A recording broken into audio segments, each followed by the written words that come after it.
यह कहानी राजस्थान के कोटा शहर से जुड़ी एक सच्ची घटना से प्रेरित किसी के असफल प्यार और प्रतिशोध की है। सपना, सलोनी और उनके मासूम दोस्तों की दास्तां है, जो समय के दुष्ट चक्र में फंस गए और उस मोड़ पर आके थम गए जहां मौत उनका इंतजार कर रही थी। यह एक रियल हॉरर स्टोरी है। चलिए कहानी की शुरुआत करते हैं। राणा साहेब एक बहुत अमीर और आलीशान हवेली का मालिक था। उन्हें अपने से 10 साल छोटी उम्र की लड़की से प्यार हो गया था, लेकिन वो लड़की राणा साहब को अपने प्यार के मायाजाल में फंसा के उनकी जायदाद को छीन लेना चाहती थी। एक बार उस लड़की ने अपने प्रेमी के साथ मिलकर राणा साहब को मार मार कर जिंदा जमीन में गाड़ दिया। राणा साहब चीखे चिल्लाए, लेकिन उस लड़की ने उनकी एक न सुनी। बाद में राणा साहब ने मरते मरते श्राप दिया कि मैं किसी को नहीं छोड़ूंगा, हर प्रेमी को मार दूंगा। जिस तरह मेरे साथ धोखा हुआ है, मैं हर प्रेमी को मिटा दूंगा, मैं सबको मिट्टी में मिला दूंगा। और राणा साहब की मौत हो गई। उन दिन के बाद वो जगह और वो हवेली शार्पित हो चुकी थी। वहाँ जो भी जाता था वो कभी भी वापस नहीं आ पाता था।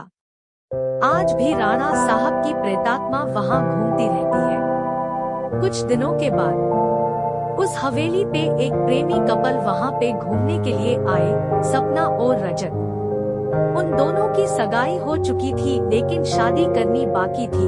सपना अपने घर में किसी को कुछ बताए बिना रजत के साथ आई थी।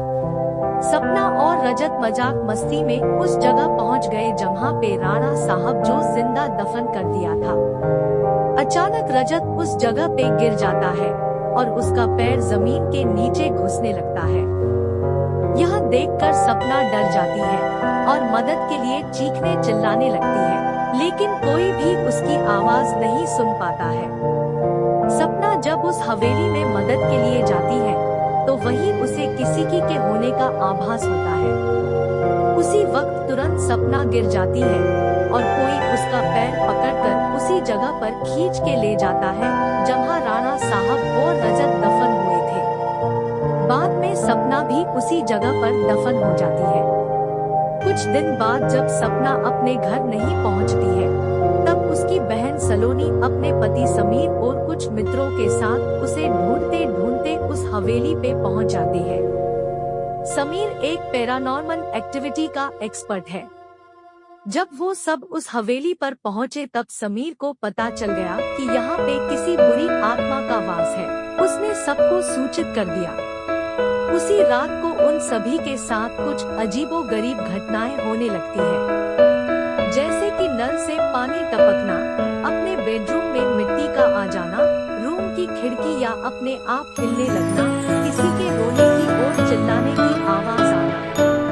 यह सब देखकर वो सभी डर जाते हैं और उनमें से एक भागने की कोशिश करता है, लेकिन राणा साहब की प्रेतात्मा उसे भी जिंदा दफन कर देता है।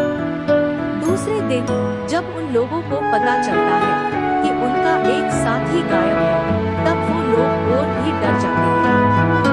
लेकिन समीर बताता है कि हमें यहाँ से बाहर निकलना है, तो हमें उस आत्मा को बुलाना होगा और उनसे पूछना होगा कि वो आखिर चाहती क्या है।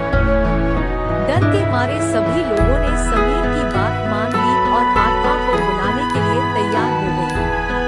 समीर ने एक रूम में सभी तैयारियां कर ली और बताया कि जब तक हम आत्मा से पूरी जानकारी नहीं जान लेते तब तक कोई इस रूम से बाहर नहीं जाएगा और कुछ भी हो जाए कोई किसी का हाथ नहीं छोड़ेगा।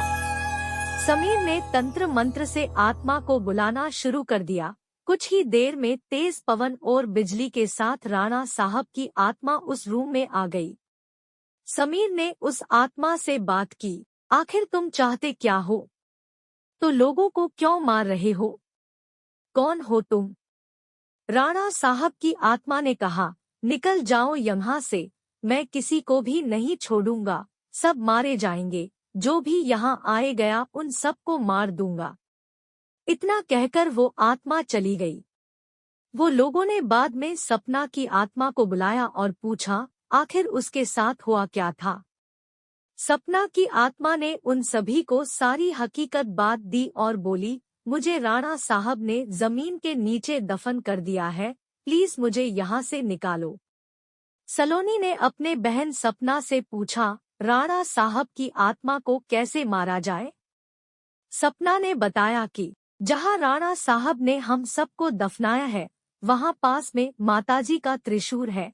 उस त्रिशूल से राणा साहब की आत्मा को मार जा सकता है और इस महल को उनकी चंगुल से बचाया जा सकता है।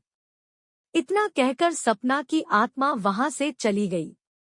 समीर, सलोनी और बाकी दोस्तों लोग तुरंत उस जगह पे गए जहां राणा साहब को दफनाया गया था। राणा साहब की आत्मा ने उन सभी को त्रिशूल के पास जाने के लिए रोका, लेकिन सलोनी की भी तरह उस त्रिशूल के पास पहुंच गई और उसी त्रिशूल से राणा साहब पे वार किया। कुछ ही देर में राणा साहब और उनके साथ वो सभी आत्माओं को मुक्ति मिल गई जिसे राणा साहब ने दफनाया था। दोस्तों, आपको यह कहानी कैसी लगी प्लीज हमें कमेंट करके जरूर बताएं।